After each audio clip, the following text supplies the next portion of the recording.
नमस्कार दोस्तों, आज हम बात करेंगे थॉर्नडाइक के सीखने के नियमों पर। पिछली क्लास में हमने बात की थी थॉर्नडाइक के अधिगम सिद्धांत के नामों को लेकर। अधिगम सिद्धांत में कौन सा प्रयोग थॉर्नडाइक ने किया था, उस प्रयोग पर हमने चर्चा की थी। दोस्तों, हमने वहाँ क्या जाना था कि कोई भी अनुक्रिया जो होती है वो उद्दीपक के कारण होती है। सीखने के लिए उद्दीपक होना आवश्यक है, उद्दीपक से सीखा जाता है। सीखने की प्रक्रिया में उद्दीपक और अनुक्रिया के बीच जो एसोसिएशन होता है, जो साहचर्य होता है, जो बंध होता है, जो संयोजन होता है, उससे सीखना बनता है। इस सीखने की प्रक्रिया में कई सारी प्रयास होते हैं, कई सारी भूलें होती हैं और इससे अनुभव की प्राप्ति होती है जिसके द्वारा व्यक्ति सीखता है। इसी से जुड़ा हुआ कुछ नियम थॉर्नडाइक ने प्रतिपादित किए हैं। दोस्तों, ये नियम दो तरह के होते हैं, पहले मुख्य नियम और दूसरे गौण नियम। मुख्य नियम थॉर्नडाइक ने 3 दिए हैं और गौण नियम थॉर्नडाइक ने 5 दिए हैं। इन 8 नियमों को जिन्हें मुख्य और गौण में बांटा गया है, तो समझते हैं थॉर्नडाइक के मुख्य नियमों के बारे में। दोस्तों देखो, पहली बात तो यह है, इनको मुख्य क्यों कहा है, प्राइमरी प्रिंसिपल्स ऑफ लर्निंग क्यों कहा है इनको।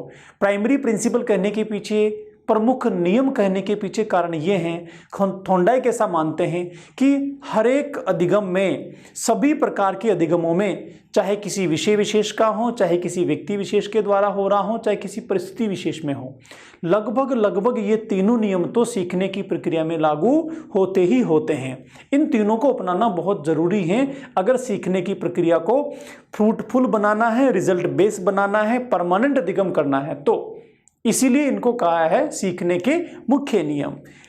दोस्तों, सीखने के मुख्य नियम में पहला है तत्परता का नियम, इंग्लिश में कहते हैं लॉ ऑफ रेडीनेस। देखिए, रेडीनेस का मतलब क्या है यहाँ। रेडीनेस का मतलब होता है किसी भी काम को करने के लिए तैयार होना। कौन सा काम? सीखने संबंधी काम। अभी आप मेरे साथ जुड़े हुए हैं, आपने जो ही लाइव सेशन चालू किया हमारा, तो तुरंत आप मानसिक रूप से तैयार थे, आपके पास पेन है, कॉपी है, आपके पास जो इंस्ट्रूमेंट है उसमें पर्याप्त बैटरी है, आप मेंटली प्रिपेयर हैं कि मुझे 1 घंटे तक चीज़ों को ध्यान से समझना और सीखना है। तो आप इस सीखने के लिए तैयार हैं। इस मानसिक रूप से सीखने के लिए तैयार होने को थॉर्नडाइक ने कहा है तत्परता, रेडीनेस। तो थॉर्नडाइक कहते हैं कि सीखने का पहला नियम यह है कि सीखने वाला, अधिगमकर्ता मानसिक रूप से तैयार होना चाहिए, तब अधिगम होगा, वरना अधिगम नहीं होगा। क्योंकि मानसिक तैयारी होगी, हम तत्पर होंगे, रेडी होंगे, तो हमारा कंसंट्रेशन बनेगा, हमारी ज्ञानेंद्रियां सूचनाओं को मस्तिष्क तक पहुंचाएंगी, मस्तिष्क इन संवेदनाओं को समझकर व्याख्या करेंगे, अर्थ प्रदान करेंगे, तब जाके कहीं मस्तिष्क में सीखने की प्रक्रिया बन पाएगी। अगर हम सीखने को तैयार ही नहीं हैं, तत्परता ही नहीं है, तो ये कोई प्रक्रिया आगे बढ़ेगी ही नहीं, कंसंट्रेशन ही नहीं बनेगा, संवेदनाएं मस्तिष्क को प्रॉपर नहीं पहुंचेगी, पहुंच भी गई तो प्रॉपर व्याख्या ही नहीं होगी, व्याख्या हो भी गई तो अर्थ ही गलत निकल जाएंगे, व्याख्या ही गलत हो जाएंगी, तो कहीं ना कहीं सीखने की प्रक्रिया पूर्णता को प्राप्त नहीं करेगी। इसीलिए सीखने के लिए क्या आवश्यक है दोस्तों? सीखने के लिए तत्परता जरूरी है, रेडीनेस होना जरूरी है। दूसरा क्या है? प्रभाव का नियम, लॉ ऑफ इफेक्ट। देखिए, लॉ ऑफ इफेक्ट क्या कहता है कि सीखने के दौरान, जैसा हमने पीछे एग्जाम्पल में देखा, बिल्ली के सामने उद्दीपक लाया गया, भोजन उद्दीपक था, उद्दीपक को देखकर बिल्ली ने विभिन्न अनुक्रियाएं की, अनुक्रियाओं के दौरान कई सारी गलत अनुक्रियाएं हुई, गलत अनुक्रियाओं को करते करते एक सही अनुक्रिया हुई और सही अनुक्रिया होते ही बिल्ली को भोजन की प्राप्ति हो गई। तो पहले दिन जब सही अनुक्रिया हुई, भोजन की प्राप्ति हुई, अब उस पहले दिन की सफलता को लेकर अगले दिन जब बिल्ली को फिर पजल बॉक्स में बंद किया गया, तो बिल्ली में प्रभाव था किसका? पिछले दिन की सफलता का। उस प्रभाव ने अगले दिन उसको फिर से अनुक्रियाएं करने के लिए प्रेरित किया। उद्दीपक रखा गया उसके सामने और कल का प्रभाव उस पर काम कर ही रहा था, उसने फिर से काम शुरू किया और अगले दिन फिर भोजन प्राप्त कर लिया।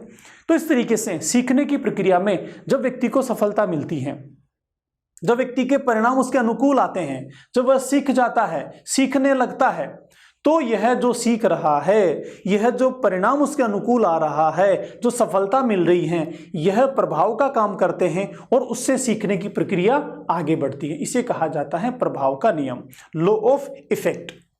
सिंपल सी बात, आपने सीडीपी सीखने के दौरान जब पहली क्लास को अटेंड किया, पहली क्लास में जो आपने कंटेंट सीखा वो आपको समझ में आया। अब अगली क्लास में आप जब ओपन कर रहे हैं तो कल जो सीखा था वह आपके पास क्या है, प्रभाव है, कि मैंने जो सीखा कल का मुझे पूरा समझ में आ गया, मुझे याद आ गया, अब मुझे आगे सीखना है। तो दोस्तों यह कहलाता है प्रभाव का नियम, लॉ ऑफ इफेक्ट।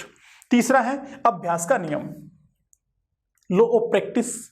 दोस्तों लॉ ऑफ प्रैक्टिस क्या कहता है कि सीखने की प्रक्रिया के दौरान हमें बार बार अभ्यास करने की आवश्यकता है, पुनरावृत्ति करने की आवश्यकता है। क्यों है वो समझिए आप। थॉर्नडाइक ने इस नियम के पीछे क्या उद्देश्य रखा है, साइकोलॉजिकल में आपको समझाता हूं। सीखने की प्रक्रिया के दौरान हम चेतन अवस्था में होते हैं और चेतन में ये सारी प्रक्रिया घटित होती है। दोस्तों जब चेतन में एक प्रक्रिया को हम पूरी कर लेते हैं, प्रक्रिया उद्देश्य तक पहुंच जाती है, तो हमें अधिगम होता है। ऐसा जब बार बार करते हैं तो अधिगम का अनुभव इकट्ठा होता है।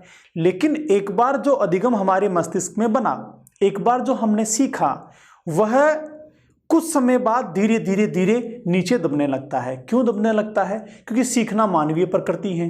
हमने आज एक चीज सीखी, कल हम फिर से कुछ नया सीखेंगे, तो जो आज सीखा उसके ऊपर क्या आ गया, कल जो नया सीखा वो उसके ऊपर आ गया। ठीक, अब परसों फिर नया सीखेंगे तो वो इसके और ऊपर आ गया, उसके अगले दिन फिर नया सीखा वो इसके ऊपर आ गया, अगले दिन फिर सीखा उसके ऊपर आ गया। तो ऐसे एक के ऊपर एक के ऊपर सीखने की चीजें बनती रहती हैं। तो जो हमने सबसे पहले सीखा था वो फाइल कहाँ रह गई, वो फाइल नीचे दब गई।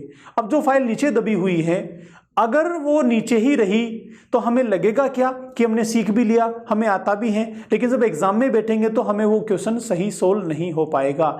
क्यों नहीं हो पाएगा? क्योंकि जो सीखा है वो नीचे दबा हुआ है। तो इसके लिए हमें क्या करना पड़ेगा कि जो फाइल नीचे दबी इसको बार बार ऊपर लाना पड़ेगा, बार बार ऊपर लाना पड़ेगा, हर दिन इसको ऊपर लाना पड़ेगा। ऊपर लाने के लिए क्या करना पड़ेगा? अभ्यास करना पड़ेगा, प्रैक्टिस करनी पड़ेगी, रिवीजन करना पड़ेगा।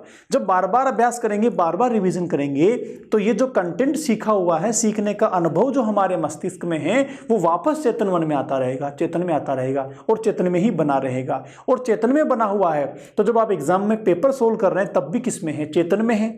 चेतन में चीजें हैं, चेतन में पेपर सोल्व कर रहे हैं, तुरंत आपको आंसर फटाफट आ जाएंगे दोस्तों। इसीलिए चीजों की पुनरावृत्ति जरूरी है। सीखने की प्रक्रिया में जो सीखा उसकी बार बार अभ्यास करना जरूरी है। यह कहलाता है अभ्यास का नियम, लॉ ऑफ प्रैक्टिस। तो चीजों को परमानेंट करने के लिए, अधिगम को लगातार बनाए रखने के लिए, अधिगम के द्वारा समस्याओं का समाधान करने के लिए अभ्यास होना जरूरी है। ये तीन दोस्तों मुख्य नियम हैं सीखने के, जो थॉर्नडाइक के द्वारा प्रतिपादित किए गए। आगे चलते हैं, इन्हीं नियमों को डिटेल से समझते हैं दोस्तों। तत्परता का नियम। तत्परता के नियम में क्या है? कार्य करने की इच्छा शक्ति व कार्य करने या सीखने के लिए मानसिक तैयारी, मेंटल रेडीनेस, इसको कहते हैं सीखने में तत्परता। क्योंकि सीखने की प्रक्रिया में तत्परता का होना आवश्यक है। देखो कैसे, थॉर्नडाइक ने एग्जांपल दिया। थॉर्नडाइक कहते हैं कि घोड़े को पानी तक तो ले जाया जा सकता है, लेकिन पानी वह स्वयं की इच्छा से ही पीता है। तो यहां पर स्वयं की जो इच्छा है, ये क्या है? तत्परता है। ये तत्परता है। अगर पानी पीने के लिए वह तत्पर ही नहीं होगा तो आप उसको जबरदस्ती पानी नहीं पिला सकते। कक्षा में बच्चों को ला तो सकते हो, आप बिठा तो सकते हो, चुपचाप रहने के लिए मजबूर तो कर सकते हो, किताब खुलवा सकते हो, जोर जोर से बुलवा सकते हो, लेकिन अगर मानसिक रूप से वो तैयार नहीं है तो सीखने की प्रक्रिया मस्तिष्क में बन ही नहीं सकती। इसीलिए सीखने की प्रक्रिया में सबसे पहले उसको मानसिक रूप से तैयार करना जरूरी होता है दोस्तों। छोटी क्लासेज में जब भी आप ऐसा करें तो सबसे पहले वार्म अप एक्टिविटी की जाती है, बच्चों को मानसिक रूप से तैयार किया जाता है। क्यों तैयार किया जाता है? आप याद करो, जब आप बीएड में लेसन दे रहे थे तो पाठ योजना में आप सबसे पहले प्रस्तावना के प्रश्न करते थे। प्रस्तावना के प्रश्नों के बाद प्रस्तुतिकरण होता था, फिर आगे जाके आप चीजों को आगे डिलीवर करते थे। तो ये जो प्रस्तावना के प्रश्न हैं, शुरू में जो बात कर रहे हैं, प्रस्तुतिकरण जो कर रहे हैं पाठ का, ये क्या है? बच्चों को मानसिक रूप से तैयार करने के लिए, पीछे की चीजों को नवीन कंटेंट के साथ जोड़ने के लिए। तो यह जरूरी होता है तत्परता सीखने की प्रक्रिया में, पहला नियम। दूसरा नियम है दोस्तों, अच्छा, इसी के दो उपनियम हैं। कौन से उपनियम हैं इस तत्परता के नियम? पहला है रुचि का नियम, दूसरा है अरुचि का नियम। देखो, रुचि का नियम क्या कहता है कि किसी काम में हमारी रुचि होगी तो हम उसके लिए तत्पर होंगे, और किसी काम में हमारी अरुचि होगी तो तत्पर नहीं होंगे। इसीलिए सीखने की प्रक्रिया में पहले रुचि पैदा की जाए। एक तो रुचि की स्थिति है, दूसरी अरुचि की स्थिति है। तो मुख्य नियम हो गया तत्परता का नियम, इसके उप नियम कौन से हो गए? रुचि का नियम और दूसरा अरुचि का नियम। रुचि होगी तो तत्परता होगी, क्या होगी? तत्परता होगी। और अगर रुचि ही नहीं है तो तत्परता भी नहीं होगी। ये फर्क है रुचि और अरुचि के नियम में। आगे चलते हैं अगले उपनियम की ओर। नंबर 2, अभ्यास का नियम। निरंतर अभ्यास के द्वारा सीखी गई विषय वस्तु बालक के मस्तिष्क में स्थायी रूप से अंकित हो जाती है। किससे? स्थायी रूप से। कब? जब निरंतर अभ्यास होगा। अभ्यास नहीं होगा तो वो टेम्परेरी बनेगी, स्थायी रूप नहीं ले पाएगी। किसी कार्य को बार बार दोहराने के कारण अधिगम होता है। कब होता है? बार बार दोहराने से, बार बार रिपीटेशन से। और अगर नहीं दोहराया तो हम उसको क्या होते हैं? भूल जाते हैं। भूलते क्यों हैं? वो फाइल अचेतन में शिफ्ट हो जाती हैं, और अचेतन में चले जाने का मतलब वो चेतन से गायब हो गई, और चेतन से गायब होने का मतलब हम उसको भूल गए। क्या तरीका है नहीं भूलने का? बार बार क्या किया जाए? अभ्यास किया जाए, प्रैक्टिस की जाए। इसके भी 2 उपनियम हैं दोस्तों। पहला नियम है उपयोगिता का नियम, दूसरा है अनुपयोगिता का नियम। आप चीजों को उपयोग में लेते रहेंगे तो स्मृति में बनी रहेगी, और उपयोग में नहीं लेंगे तो विस्मृति में चली जाएगी। इसे कहते हैं उपयोगिता का नियम और अनुपयोगिता का नियम। उपयोगिता का नियम किस पर आधारित है? स्मृति पर आधारित है। मतलब उपयोग में लेंगे तो चीजें स्मृति में बनी रहेगी, मेमोरी में बनी रहेगी, और उपयोग में नहीं लेंगे तो चीजें विस्मृति में चली जाएगी, हम उनको भूल जाएंगे। यह कहलाता है अभ्यास का नियम, और इसके 2 उपनियम। दोस्तों तीसरा है परिणाम या प्रभाव का नियम। एक बार देखते हैं फिर से। किसी कार्य के परिणाम अपने अनुकूल आने पर कैसे आ रहे हैं? अपने फेवर में हैं, अपने फेवर में हैं, अनुकूल हैं, तो वह दोहराया जाता है। कब दोहराएंगे? जब रिजल्ट हमारे फेवर में होंगे। बिल्ली को दरवाजा खुल के भोजन मिला तो उसने प्रक्रिया को दोहराया, वरना वो दोहराती नहीं। अधिगम प्रक्रिया में सफलता और असफलता का निरंतर प्रभाव पड़ता है। अगर सीखने के दौरान हमें याद हो रहा है, हमें समझ में आ रहा है, परिणाम हमारे अनुकूल हो रहा है, तो वह सीखने की प्रक्रिया में सफलता है। और हमें याद नहीं हो रहा तो सीखने की प्रक्रिया में असफलता है। तो सफलता और असफलता का बहुत बड़ा रोल होता है प्रभाव और परिणाम के साथ। अगर सफलता मिली तो प्रभाव बनेगा, असफलता मिली तो प्रभाव नहीं बनेगा। इसके भी 2 उपनियम हैं। पहला है संतोष का नियम और दूसरा है असंतोष का नियम। संतोष का नियम क्या कहता है दोस्तों? संतोष के नियम का मतलब यह है कि सीखने की प्रक्रिया में परिणाम अगर हमारे अनुकूल आते हैं तो हमें संतोष की प्राप्ति होती है, और यह संतोष की प्राप्ति आगे फिर से उस प्रक्रिया को आगे बढ़ाती हैं। और परिणाम अगर अनुकूल आते हैं, असफलता मिलती है, याद नहीं होता है, समझ में नहीं आता है, तो क्या मिलता है? असंतोष मिलता है, और असंतोष प्रक्रिया को आगे नहीं बढ़ाता। तो सीखने की प्रक्रिया में प्रभाव और परिणाम का बहुत महत्व होता है। एग्जाम्पल देखो, सफलता से बढ़कर कोई पुरस्कार नहीं होता। अर्थात सीखने की प्रक्रिया में अगर सफलता मिलती है तो सबसे बड़ा ही है रिवॉर्ड होता है। आप सीख रहे हैं और रीट में सिलेक्शन हो गया, इससे बड़ा कोई उपहार आपके लिए नहीं हो सकता। आपकी सर्विस लग गई। सीखने की प्रक्रिया में सफलता सबसे बड़ा रिवॉर्ड होता है दोस्तों। तो ये हुआ हमारा थॉर्नडाइक का मुख्य नियम का नंबर 3। आगे चलते हैं थॉर्नडाइक के गौण नियम। देखिए, गौण नियम का मतलब ऐसे प्रिंसिपल्स जो मुख्य के साथ होते हैं लेकिन उनको मुख्य नहीं कहते हैं। काम तो करते हैं सीखने में लेकिन मुख्य नहीं है। मुख्य नहीं होने का मतलब क्या हो गया? जो हर अधिगम की प्रक्रिया में शामिल नहीं होते, जो हर कंटेंट के साथ रिलेवेंट नहीं होते, उन्हें कहते हैं गौण। कुछ विशेष कंटेंट के साथ, कुछ विशेष परिस्थितियों में, कुछ विशेष अधिगमकर्ताओं के साथ जो नियम अप्लाई किए जाते हैं उन्हें कहते हैं गौण। और जो हर व्यक्ति के साथ, हर प्रक्रिया में, हर कंटेंट के साथ हर जगह लागू होते हैं वो होते हैं प्रमुख। ये थोड़ा सा फर्क है दोनों में। प्रमुख नियम कितने थे? 3 थे, और गौण नियम कितने हैं? ये 5 हैं। देखते हैं पहला गौण नियम। दोस्तों पहला गौण नियम है बहु अनुक्रिया का नियम, law of multiple response of varied reaction. बहु प्रक्रियाओं को करते हुए सीख जाना, जैसे पिंजरे से बिल्ली का निकलना। बहु अनुक्रिया का मतलब आप वर्ड से क्लियर हो रहे हैं, बहुत सारी अनुक्रियाएं करना, वेरियस रेस्पॉन्सेस। जब हम किसी काम को शुरू करते हैं तो एक ही बार प्रयास करने से उसमें सफलता नहीं मिलती, हम बार बार करते हैं। जैसे मैथमेटिक्स होती है, गणित होती है। गणित में एक सवाल को सोल्व किया, एक बार में नहीं आया, फिर दूसरी बार, तीसरी बार। एक ही सवाल को हम जब कई बार सोल्व करते हैं तब जाके उसका आंसर सही आ पाता है। तो यह अधिगम कौन सा हो गया? बहु अनुक्रिया वाला अधिगम हो गया।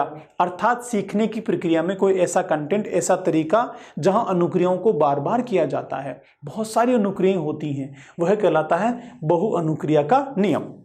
दोस्तों दूसरा है आंशिक अनुक्रिया का नियम। आंशिक अनुक्रिया का नाम जहां पर अनुक्रियाएं कम हों। यहां तो बहु अनुक्रिया है, बहुत सारी अनुक्रियाएं हैं, और यहां आंशिक मतलब कम अनुक्रियाएं हैं। अब अनुक्रियाएं कम कब होगी? जब हम उस कंटेंट को टुकड़ों में कर देंगे, कम कर देंगे कंटेंट को। तो विषय वस्तु को जब अंशों में बांट दिया जाता है, टुकड़ों में बांट दिया जाता है, और उसको सीखने के लिए जो अनुक्रिया की जाती है वो कहलाती है आंशिक अनुक्रिया। विषय वस्तु को छोटे छोटे भागों में विभाजित करते हुए अंश से पूर्ण की ओर जाना कहलाता है आंशिक अनुक्रिया का नियम। देखो कैसे, एक साथ पूरी चीज को सिखाने के बजाय टुकड़ों में थोड़ा सा सिखाया, फिर थोड़ा सा, फिर थोड़ा सा, फिर थोड़ा सा, ऐसे टुकड़ों टुकड़ों में सिखाते हुए संपूर्ण कंटेंट को सिखा दिया जाए तो यह कहलाता है अंश से पूर्ण की ओर, और यह आंशिक अनुक्रिया का नियम भी यहां पर लागू होता है। चलिए चलते हैं तीसरे नियम की ओर, आत्मीकरण का नियम, लॉ ऑफ असिमिलेशन। देखो आत्मीकरण का मतलब किससे है? हम जब चीजों को आत्मसात कर लेते हैं, नवीन चीजों को, तो जो नवीन चीजें आत्मसात की वह पहले की चीजों के साथ जाके एसोसिएट करती हैं, और दोनों के साथ कॉम्बिनेशन बनता है और अनुभव की प्राप्ति होती है। तो यह कहलाता है आत्मीकरण। चीजों को आत्मसात कर लेना आत्मीकरण कहलाता है। अब यहां पर आत्मीकरण कब होगा? जब हम पूर्व ज्ञान के साथ नवीन ज्ञान को जोड़ेंगे, पूर्व अनुभव से नवीन अनुभवों को जोड़ेंगे। तो पूर्व ज्ञान के द्वारा नवीन ज्ञान को प्राप्त करना, पूर्व अनुभवों के साथ नवीन अनुभवों को जोड़कर सिखाना कहलाता है आत्मीकरण का नियम। पूर्व ज्ञान के साथ संबंध स्थापित करते हुए सीखना, लॉ ऑफ असिमिलेशन। किससे असिमिलेट कर रहे हैं सर? हम पूर्व ज्ञान से, पूर्व अनुभव से नए ज्ञान को, नए अधिगम को असिमिलेट कर रहे हैं, यह कहलाता है आत्मीकरण का नियम। चौथा है दोस्तों मानसिक तैयारी या मनोवृत्ति का नियम, लॉ ऑफ एटीट्यूड। यह कहता है कि हम जब मानसिक रूप से तैयार होते हैं, कौन से? सकारात्मक तरीके से। एटीट्यूड का बड़ा रोल होता है सीखने में। जब व्यक्ति सीखने के प्रति सकारात्मक नजरिया रखता है तो चीजें फटाफट फटाफट सीख जाता है, और सीखने के प्रति उसका नजरिया ही नकारात्मक होता है तो वह सीख नहीं पाता है। इसे कहा जाता है एटीट्यूड का प्रिंसिपल या लॉ ऑफ एटीट्यूड। तो दोस्तों सीखने के दौरान नजरिया हमारा सकारात्मक होना चाहिए। आप किसी भी फैकल्टी के साथ जुड़े हुए हैं, आप में हो सकता है किसी फैकल्टी में कुछ कमियां आपको दिखती हो, कंटेंट में कुछ कमियां दिखती हो, प्रेजेंटेशन में कुछ कमियां दिखती हो, नो डाउट। कमी होना बुरी बात नहीं है, बुरी बात है गलत होना। कहीं गलत है तो उसको आप इरेज कीजिए, करेक्शन कीजिए, लेकिन थोड़ी बहुत कमी है तो कोई बात नहीं, आप पॉजिटिव लीजिए। आपको उम्मीद थी कि मुझे 20 बातें सीखनी है, लेकिन 20 के बजाय 15 ही बातें आपको सीखने को मिली, तो 15 तो मिली। आप ये क्यों कहते हैं कि 5 नहीं मिली, 5 की कमियां हैं? तो ये कहलाता है सीखने का सकारात्मक नजरिया। सीखने के दौरान अगर हम एटीट्यूड पॉजिटिव रखते हैं तो सीखने की प्रक्रिया सकारात्मक तरीके से आगे बढ़ती है, परमानेंट लर्निंग होती है, और सीखने की मात्रा में भी काफी वृद्धि होती है। दोस्तों आगे चले, 5वां और अंतिम नियम, गौण नियम जो है, साहचर्य परिवर्तन का नियम, लॉ ऑफ एसोसिएटिव शिफ्टिंग। देखो किस किस के बीच एसोसिएशन है? एसोसिएशन की है उद्दीपक और अनुक्रिया के बीच। तो हम जब एक उद्दीपक के बजाय दूसरा उद्दीपक ले आते हैं तो यहां पर क्या हुआ? हमने शिफ्ट कर दिया, पहले उद्दीपक के स्थान पर दूसरा उद्दीपक, भोजन के स्थान पर घंटी। क्या है? एसोसिएशन शिफ्टिंग है। पहले भोजन से लार आ रही थी, एसोसिएशन बना हुआ था, हमने घंटी से भी लार ला दी, घंटी से भी लार आने लगी तो एसोसिएशन शिफ्ट हो गया। पहले भोजन के साथ जो लार एसोसिएट थी, अब यही लार घंटी के साथ एसोसिएट हो गई। इसे कहा जाता है साहचर्य परिवर्तन का नियम। किसी एक परिस्थिति में किए गए व्यवहार को उसी के समान दूसरी परिस्थिति में दोहराना, इसे कहा जाता है एसोसिएशन शिफ्टिंग। जैसे आपने कहा कि यहां पर 2 और 2 को जोड़ने से 4 होते हैं, 2 की 2 लाइन खींचो, 2 की 2 लाइन खींचो, जोड़ लो। अब आपने कहा कि देखो यही तरीका आपको 3 और 3 में अपनाना है। 3 लिखे हैं, 3 लाइन खींचो, फिर 3 लिखे हैं, 3 लाइन खींचो, सबको गिन लो, नीचे लिख दो। तो आपने जो तरीका 2 और 2 में सिखाया, यही तरीका 3 और 3 में काम कर रहा है, तो ये हो गया एसोसिएशन शिफ्टिंग। एक तरीके को जिस परिस्थिति में काम में लिया जाता है, उसी तरीके को दूसरी परिस्थिति में काम में लेना कहलाता है एसोसिएशन शिफ्टिंग। आपने बच्चों को जोड़ सिखाया, कंकड़ गिनकर उनको सिखाया कि ये 3 कंकड़, ये 3 कंकड़ बताओ कुल कितने हो गए, सबको मिला के गिन लो। अब आपने क्या करा, कंकड़ की जगह तीलियां रख दी माचिस की, इनसे सिखा रहे हैं। तीलियों को हटा दिया और आपने नीम की निमोलियां रख दी, उनसे सिखा दिया। तो आपने 3 उद्दीपक बदल दिए, पहले कंकड़ उद्दीपक थे जोड़ सिखाने के लिए, फिर तीलियां उद्दीपक आ गई, अब नीम की निमोली उद्दीपक आ गई। तो ये हो गया, आप उद्दीपकों को शिफ्ट कर रहे हैं, चेंज कर रहे हैं सिखाने के दौरान। ऐसा पावलोव के सिद्धांत में भी था, इसलिए इस सिद्धांत को पावलोव के अनुकूलित अनुक्रिया सिद्धांत के साथ जोड़कर माना जाता है, उसका जनक भी इसको माना जाता है।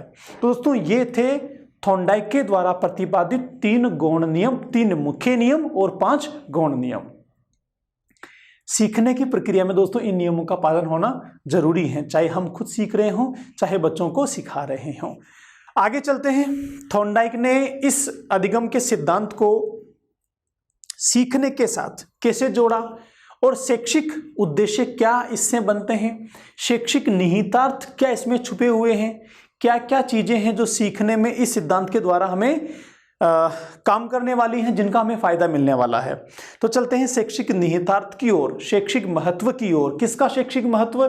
उद्दीपक अनुक्रिया सिद्धांत का, स्टिमुलस रेस्पॉन्स थ्योरी का शैक्षिक महत्व क्या है, एजुकेशनल सिग्निफिकेंस क्या है, उसको समझते हैं दोस्तों।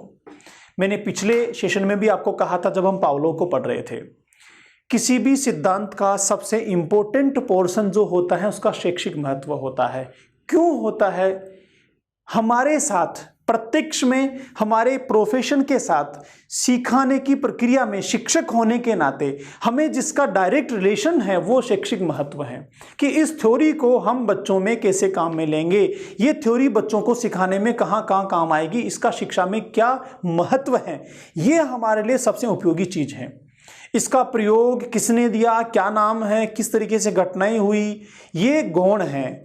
हर सिद्धांत में सबसे ज्यादा प्राथमिकता बनती है क्वेश्चन बनने की सीखने के महत्व से, या उस सिद्धांत को सीखने की प्रक्रिया में कैसे हम काम में लेंगे वहां से। तो शैक्षिक निहितार्थ में पहला बिंदु है मानसिक तैयारी को सीखने के लिए महत्व प्रदान करना, क्योंकि तत्परता का नियम है। तत्परता का नियम क्या कहता है कि जब तक आदमी तैयार नहीं होगा तब तक सीखेगा नहीं। तो सीखने की प्रक्रिया में मानसिक रूप से तैयार करने की वकालत किसने की? थॉर्नडाइक ने की।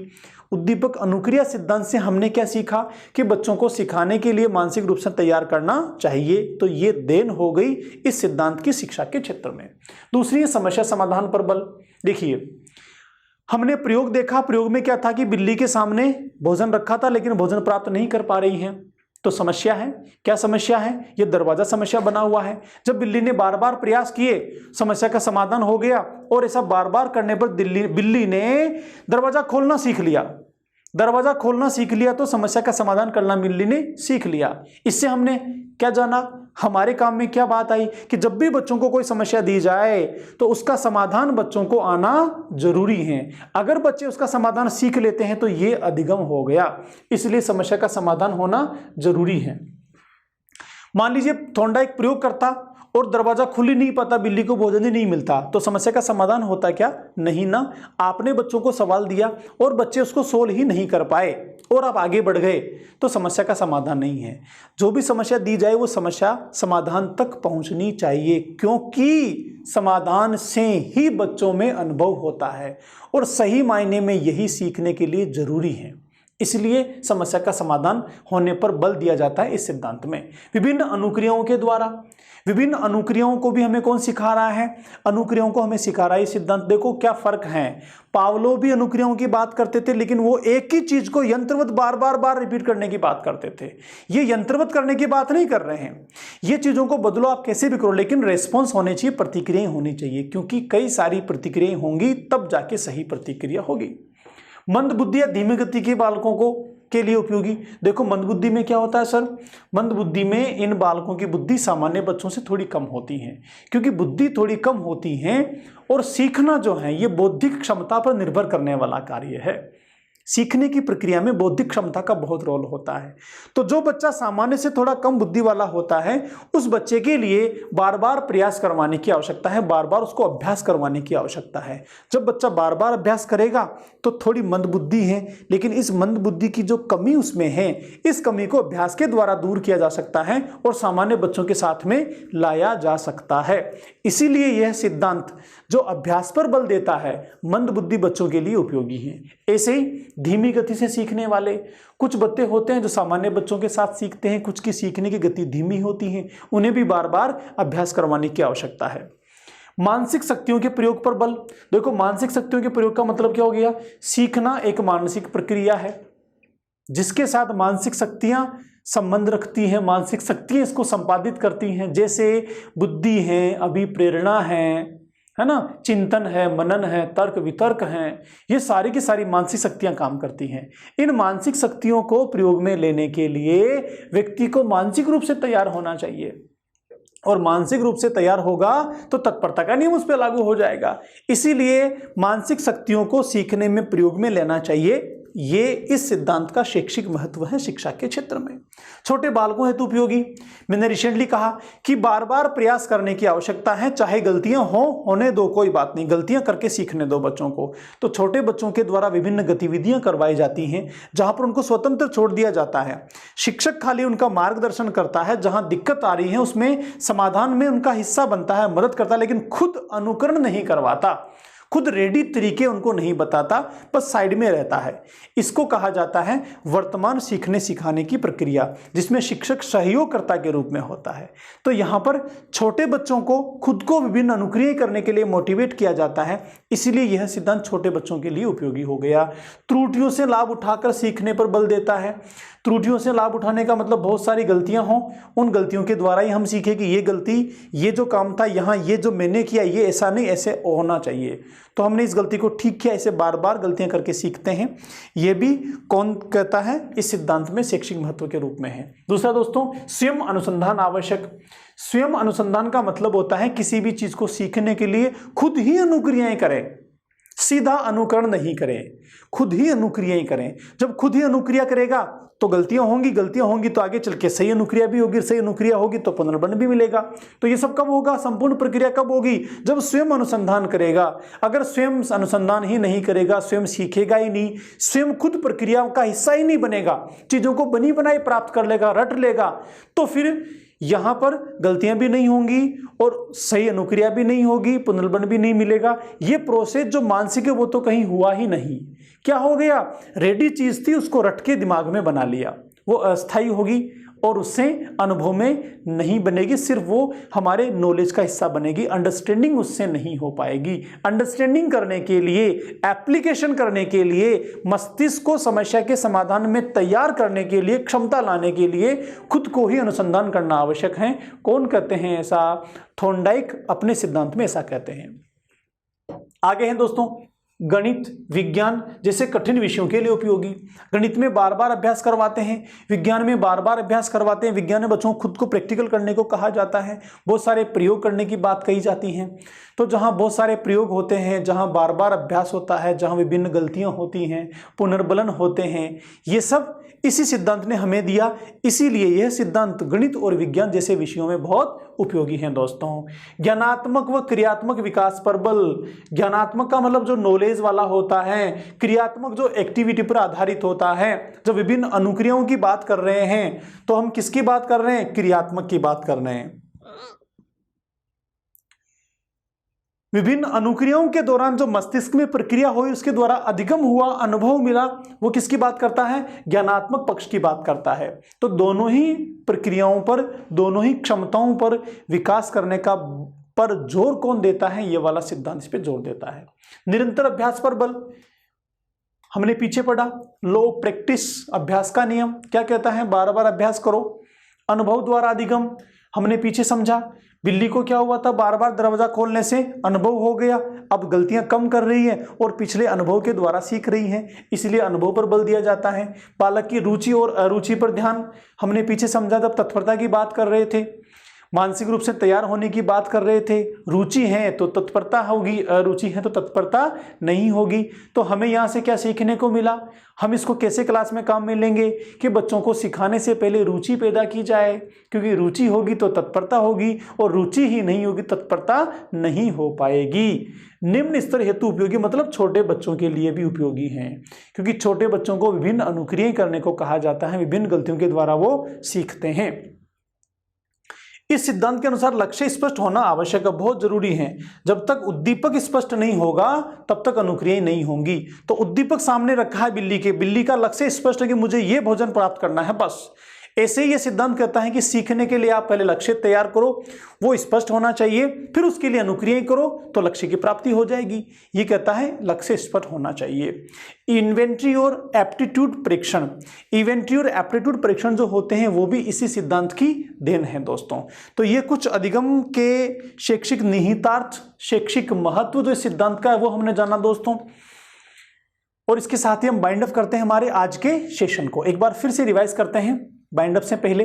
दोस्तों हमने क्या जाना, हमने जाना आज के सेशन में सीखने के दो नियम, पहले मुख्य नियम, दूसरे गौण नियम। मुख्य नियम कितने थे, 3 थे। बोलो पहला कौन सा, अभ्यास का नियम, दूसरा तत्परता का नियम, तीसरा प्रभाव या परिणाम का नियम। इसके साथ गौण नियम कितने थे, 5 थे। उन गौण नियमों को हमने जाना। इन सारे सिद्धांत के द्वारा जो चीजें, जो नियम, उपनियम और गौण नियम कंटेंट थॉर्नडाइक ने हमें दिया, हम उसको शिक्षा के क्षेत्र में कक्षा कक्षों में कैसे काम में लेंगे, शैक्षिक महत्व को हमने जाना। तो दोस्तों इन सारी चीजों को आप ठीक से समझ के अपने खुद के साथ अप्लाई कीजिए। जब भी आप अधिगम के सिद्धांतों को पढ़ रहे हैं, हमने 2 सिद्धांत अब तक पढ़े हैं, इन दोनों ही सिद्धांतों में जो चीजें बताई गई है उनको आप खुद के सीखने के साथ आज से ही अप्लाई करो। आप खुद महसूस करो कि बार बार अभ्यास करने से मुझे याद होता है कि नहीं होता है, मैं मानसिक रूप से तैयार होकर पढ़ना शुरू करता हूं तो ज्यादा अच्छा होता है कि नहीं होता है, मैंने जो सीखा वो मुझे याद हो गया तो क्या मुझे अच्छा लगता है कि नहीं लगता, मुझे संतोष की प्राप्ति होती है कि नहीं होती है। जब ये चीजें आप खुद करके देखोगे तो आपका परमानेंट लर्निंग भी हो जाएगा और थॉर्नडाइक का सिद्धांत आपके सीखने में मदद करने लगेगा। और जब पावलोव और थॉर्नडाइक आपके सीखने में मदद करने लगे तो आपका सीखना कई गुना बढ़ जाएगा, और जब कई गुना बढ़ जाएगा तो रिट में सिलेक्शन भी आपका 100% हो ही जाएगा। तो चीजों को रटिए मत, चीजों को समझिए और अपने खुद के साथ अप्लाई कीजिए। यही सही मायने में साइकोलॉजी है, यही सही मायने में बाल विकास है। दोस्त विकास पहले खुद का कर, फिर बालकों का तो अपने आप कर लेंगे। मिलते हैं अगले सेशन में, तब तक के लिए नमस्कार।